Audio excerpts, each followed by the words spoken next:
sometimes when in work and life or whatever, we get stuck in circular loops. A circular loop is basically where you keep feeling that to do something you need to have something already done, but that itself needs something else, right? So it's like a vicious cycle. So we were facing something similar at Mira in the org of saying, okay, how do we break out of this loop where there is something that's like preventing us from going ahead? And we spoke to a lot of founders, mentors, investors, but actually the best advice, or at least the best step-by-step understanding of the process and the walkthrough, came from ChatGPT. Of saying, okay, this is how you think of the problem statement, this is how you isolate different parts of the puzzle, and how you solve for this. And I think if that was useful for me, someone who would I assume myself to be fairly intelligent, I also believe that it can be immensely helpful for everybody else. You effectively have a PhD scholar in everything in your back pocket, and I think if you can't use it well, then it's to your disadvantage. Happy Easter to everyone that's watching this episode in the next few days. We're recording just the day after Easter, and we have the absolute pleasure to interview Karan today. Thank you so much for joining us. Thanks for having me. You have been in the crypto industry for quite a few years, and you worked at Excel Ventures, and you were investing into projects. And I know that you then started thinking about AI and how you can build something that's better than the current system. So, can you just tell me a bit more about your previous experience working for a venture capital? But also, when was the aha moment of like, I'm done with this, I'm done with investing into projects, I want to build something that's better? It's a great question. I spent about 3.5 years in investing. Was very lucky to join Excel, which is, I'd say, one of the greatest venture firms in history. It's a 40-year-old fund, over billions of dollars in assets. Was an early investor in companies like Facebook, which are like generation defining, right? So I think I was very lucky to work there. Got exposure to teams, founders, people that really shaped who I am and what I am today. Invested across categories, so whether it was crypto, AI, 3D, a bunch of stuff like that. I would say the aha moment happened sometime. So everyone knew AI was big and interesting, right? Everyone saw ChatGPT and they were like, "Oh my god, this is the future." But the biggest question in everyone's mind was like, will ChatGPT be the single biggest winner, or will there be something else? And most people kind of resigned to the fact that ChatGPT is going to win, which is why OpenAI was valued at the price it was valued and stuff like that. I think for us, the interesting aha moment came when the first big open source model came out, which was Llama 2. And when Llama 2 was released was when we really realized that, oh my God, there's going to be a whole different world of AI models that is not OpenAI. And that opens an opportunity that, you know, people who are not the largest AI company in the world can actually compete at different vectors and actually win, in certain categories and certain segments. Now, I being in crypto for a long time, have really kind of bought into the ideology that crypto is not in itself a platform. Crypto is not like mobile, crypto is not like cloud, crypto is not like AI, where it's going to reshape how we operate. Crypto is more like a tool. It is an alternative choice to like the centralized world. So, for example, you can have money in banks, but people choose to have money on Ethereum or money in Bitcoin because of the trustless nature of the technology itself. Similarly, you can have AI, which is fully centralized, but our belief was that there is going to be a demand for decentralized AI, which is free from centralized control, free from the ability for someone to censor what you're doing, and completely independent and user owned, as they call it. And I think in that context, the aha moment for me was like, oh my God, there's going to be models that are open source that are, you know, globally competitive. And that means that the crypto ideology has a business model in the AI world, which is what like led us to start Mira in the first place. And do you think that crypto and AI will redefine the sectors, or do you think they'll just enhance our abilities to do things? And if you want to put that into an example, I could do that, but I think you understood the question. Uh, yeah, I think they will redefine the sector. I think they're not, so there are two types of technologies, right? They're augmentative technologies or they're transformative technologies. I think crypto AI both are transformative technologies. They will elevate the human experience beyond what we have right now in terms of what we believe is best. For example, I can clearly see myself, I end up spending so much time interacting with AI now just because it's smarter, more clearer, more concise than anything else I use, that I would not have expected this like 6 years ago or 6 months ago. So I think we're still in the early innings of a technology, so it's going to reshape the human experience, and it's going to be really exciting to see how that plays out. And you said that you spend a lot of time using AI. What's the one question that you've asked AI and you found really interesting? Is like, I guess to rephrase that question is, have you ever felt like having a conversation with AI is more beneficial than actually having a conversation with your friends because they have limited knowledge? Yeah, 100%. So I have a real life example of this. Is sometimes when in work and life or whatever, we get stuck in circular loops. A circular loop is basically where you keep feeling that to do something, you need to have something already done, but that itself needs something else, right? So it's like a vicious cycle. So we were facing something similar at Mira in the org of saying, okay, how do we break out of this loop where there is something that's like preventing us from going ahead? And we spoke to a lot of founders, mentors, investors, but actually the best advice, or at least the best step by step understanding of the process and the walkthrough, came from ChatGPT. Of saying, okay, this is how you think of the problem statement, this is how you isolate different parts of the puzzle, and how you solve for this. And I think if that was useful for me, someone who would I assume myself to be fairly intelligent, I also believe that it can be immensely helpful for everybody else. You effectively have a PhD scholar in everything in your back pocket, and I think if you can't use it well, then it's to your disadvantage. And to expand on that idea, how do you feel about humanoid robots and the ability of AI? Because once we put these two together, it gets scary because you have a robot that's probably 100 times smarter than you, and it has the autonomy to operate within your house.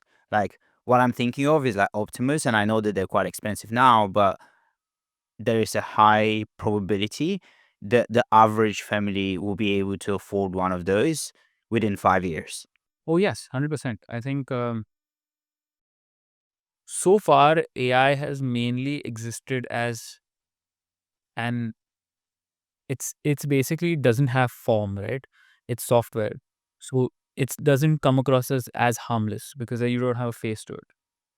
I do believe that AI is already extremely dangerous because just like how a robot with a physical manifestation can take control of your physical surroundings, AI today I think is powerful enough to be able to take control of your digital surroundings, your passwords, your experiences online. Everything can be controlled by AI and controlled to your detriment. So I think there is already immense risk, but people just really start worrying that risk when they see the physical manifestation of it, which is in the form of a robot, right? Like if AI gets smart enough and strong enough, it can just take control of like autonomous drones. It doesn't need to have a Optimus style manifestation to be able to do anything. Similarly, it can launch missiles or whatever it wants. So I feel like there is definitely risks of AI. Those risks may be overstated in some situations. But I feel the autonomous robot risk is, I'd say, just one of many that you should have to consider and not like the most important one. And can you tell me a bit more about Mira? Because I know that you guys are building a verification layer that essentially enables trustless AI through your consensus mechanism. But can you double down on how did you come up with this idea and what's the underlying problem that you're aiming to solve? Sure. It's fairly straightforward. So, um, sorry, just give me a sec. Yeah. The problem we're willing to solve is today, you think of AI as a human, right? A human, no matter how smart, how intelligent they are, we think in probabilities. There's always a probability of whatever you or I do, there will be a mistake. You can be the best chef in the world, but out of 1,000 meals, you will make a mistake in one. That's just the nature of how probabilistic creatures operate. Neural networks, which are the core technology powering AI, represent similar probabilities. Most software that has been built so far has been deterministic. That means you've 100% chance of being either a real yes or no, right? AI is the first technology that has a spectrum between yes and no. The risk that comes with that spectrum is AI might be brilliant, and this is you might have experienced this yourself, right? AI might be brilliant at everything 90% of the time, but makes like stupid errors 10% of the time. And this has been good so far as what AI has been used for right now. AI has been basically been used for two key things so far in like the last few years, which has been entertainment. So if you think of like all these AI agent chatbots and all these consumer apps, they're mainly entertainment focused, right? So there's no consequence of the AI being wrong.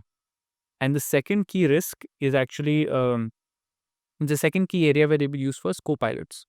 A co-pilot's job for an AI is to support and augment a human, but not to operate autonomously, right? So the responsibility for failure actually comes on the human, and the human's responsible for reviewing all the work. Think of it like a subordinated work or something like that. If you want AI to actually move forward into being autonomous and actually having agency for itself to be able to do things completely on its own, AI is not good enough for it today. And the reason is because it makes mistakes. We specifically focus on solving that problem. How do you minimize the errors and mistakes that AI can make so that you can actually deploy AI autonomously in production?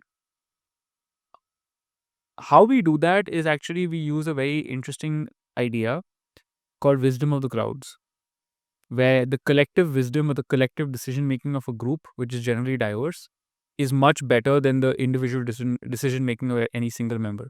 And the same thing applies for AI, where the collective output given by a group of models, which are diverse, is better than the output given by any single model. And we've actually been able to prove this with research, where we've been able to show that if a base model or like a single model creates an output, it hallucinates 25% of the time. But if we use our system of like grouping these models together, which we call an ensemble of models, the error rate actually comes down to 3%, right? That's a 90% reduction in the error rate. And with additional work and engineering, we believe we can take this to like sub 1%, sub 0.1% in the future. So this is an incredibly powerful tool because it's able to really like change the goalposts of what AI can do today. From saying it's just another support productivity tool to it's something that can really transform things on its own. And that's what we're super excited about at Mira. And can you tell me a bit more about how does it work under the hood? Because this ensemble of models probably gets an input from like multiple different models, and then it comes with one answer to the end user. And I'm really interested in how does it deal with complex issues, because if I ask you a simple math question, there is only a right or a wrong answer. But if I ask it how to 3x my, let's say, engagement on Twitter, there are so many different approaches that I could take. So, how do you identify the most viable and an effective approach? I think this is a good question, right? And this is an important breakdown between like what needs to be verified and what doesn't need to be verified. So if you break AI output down into two categories, you can put them into functionally verifiable content and non-functionally verifiable content. Functionally verifiable content is the simple test is there a binary yes or no answer? For example, is a fact a fact, right? Like is Washington DC the capital of the US? There's only one right answer, which is yes. Similarly, is 1 + 1 2? There's only one right answer. Similarly, is does this code run? There's only one right answer. It runs or it doesn't. All these are binary verifiable facts where you can very clearly assess this is correct and this is incorrect. In that case, Mira works perfectly, right? Because the models can check yes or no. If it's a no, then it's out. If it's a yes, then it's in. The second category is basically non-functionally verifiable information. Here, information can still be measured in terms of good or bad, but you need a cutoff. You need a benchmark against which to measure it. A simple example is, let's say you want to write a Twitter thread, and you want the AI to write a good Twitter thread. But you need to define what good is. You need to set the benchmark of saying, these are the 5 threads I think are good. This thread should be at least 95% as good as these 5. So in that case, Mira still works, but we expect the user to have a benchmark in mind. So for example, a lot of copywriters use Mira's technology, and there they use a benchmark of saying this. They create their own benchmarks of saying these are the 10, 15 pieces of copy that we believe are the best, and the AI output should be as good as these 10, 15 pieces of copy. So that's how we kind of get around the 2 different types of verification. And I've listened to a few of your previous interviews, and you talked about trustless AI, and you put a big emphasis on that word trustless. Can you just tell me why that's so important to you, and how does it fit within the entire picture of mainly like focusing on the unfunctional? Oh, sorry, I noted it down but forgot the right term. Functional verification. Yeah. Yeah, like the non-functional verification content. Great question, right? So why build this in a trustless system? If we wanted, we could have built Mira entirely as a centralized company with each model basically sitting in one more virtual machine on a cloud.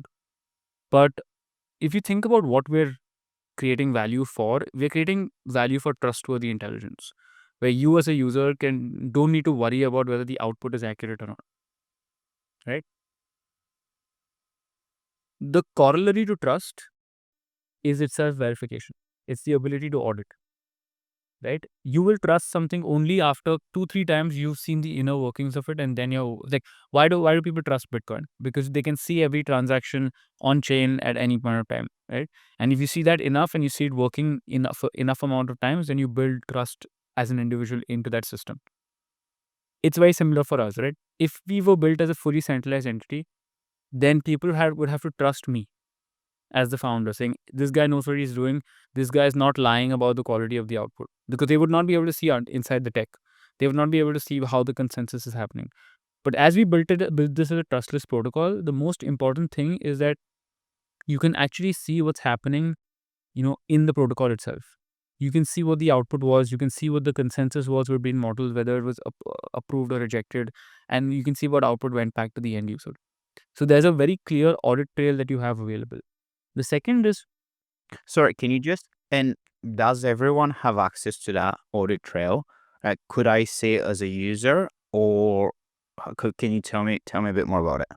yeah, so only the user whose audit trail it is can see that audit trail, but not everyone can see it because it's encrypted with ZK, right? So in that situation, you as a user can go and check every single one of the outputs and see whether it was actually accurate or not, right? And then you can actually see whether the system worked correctly or incorrectly in delivering that accuracy, which is very important for us to be able to build trust in the system. Um, Yeah, and if we'd done this fully centralized, then you would not be able to do that, because we would not be able to open up our internal systems for you to see. And then the risk would be that you would not trust us as a centralized entity.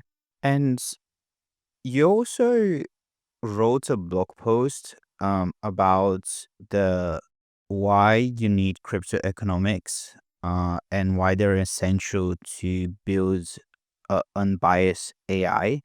Can you tell me a bit more about the incentive mechanism that you adopt, and why did you decide to utilize crypto and build it on chain rather than have it off chain? Because normally people associate on chain with something that's quite expensive, quite heavy. And what are the benefits of doing that?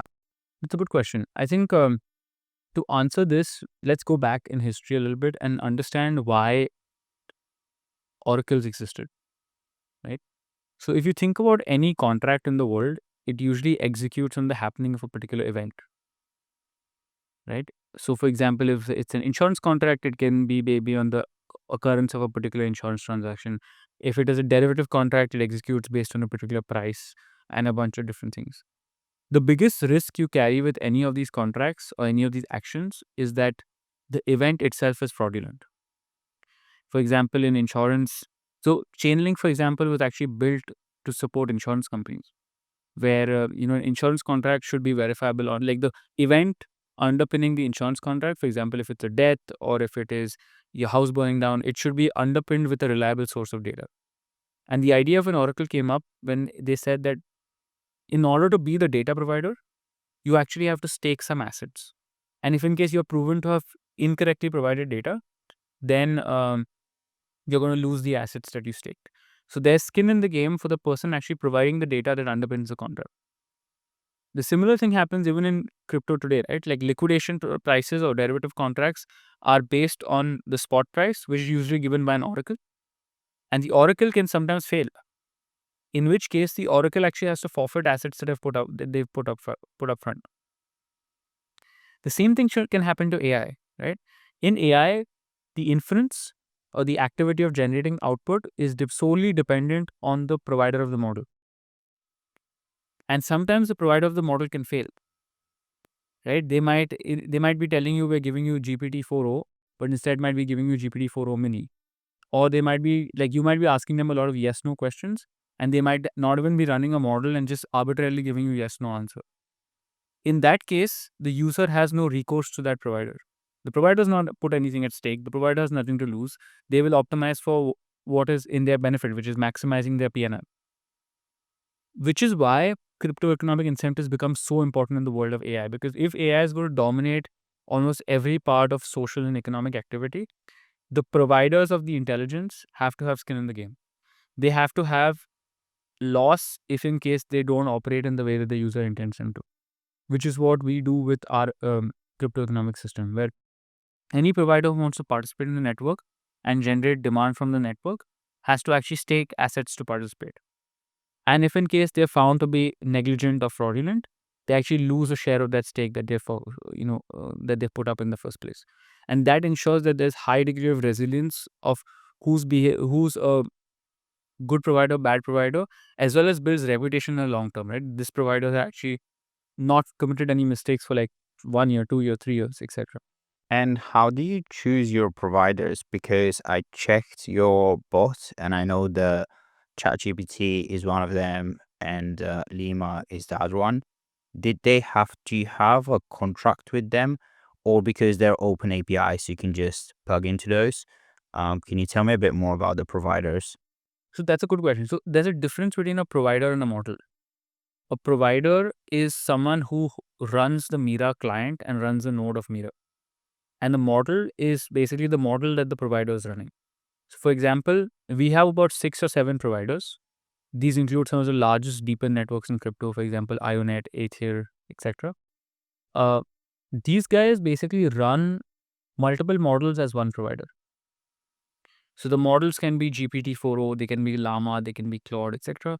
But the provider's job is actually to stake assets to participate in the network and then serve these models. Okay, so the providers run different models, and then you gather all the information from the models and provide an input that the end user myself would see. Exactly. Okay. So think of a provider like a validator on the blockchain. Yeah. Okay. That makes sense. And how do you choose the models? Because I know that you also wrote a blog post about bias, and I've been thinking and reading a lot about AI lately and how a lot of the information comes from the West rather than the East or developing countries. And this could potentially lead to information that is biased in many ways and not as beneficial to small communities at certain part of the world. So how do you deal with it? And because I think your model is very interesting because you gather information from so many different models. Have you thought about implementing models that are smaller or that are targeting or gathering data from small groups based in different parts of the world?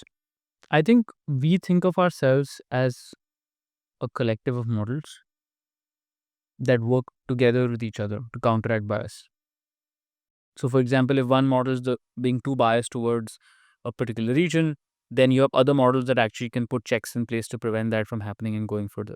So we don't think of ourselves as having an opinion on which models matter, but more on saying as more and more models come to market which have similar capabilities, we keep adding them to our platform. For example, when DeepSeek came out, within 1 hour we had DeepSeek running on Mira.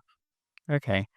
I would also like to talk a bit more about your consensus mechanism because it's a hybrid proof of work and proof of stake.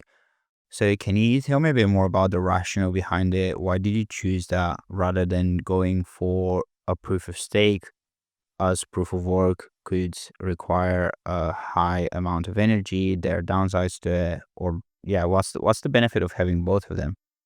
It's a good question because in our network, there is actual work involved, right? So proof of stake works when you are validating things like transactions that don't involve computing power. In our network, you do require computing power because you're running inference. So proof of work means that the baseline that a validator has to do or an operator has to do is actually do the work of inference. Actually run like when you get a request, you run it and generate an output. That requires computing power, that requires work. Once you do that, the second question is, have you run inference correctly? For which you require stake. So proof of work is actually table stakes for it should be table stakes for any AI protocol because that's the inherent thing that the AI protocol is doing, right? It's generating AI output, which itself requires work. So in that context, it's very similar to Bitcoin, where Bitcoin is using computing power to solve a particular equation. We're using computing power to generate inference. And the stake part comes in where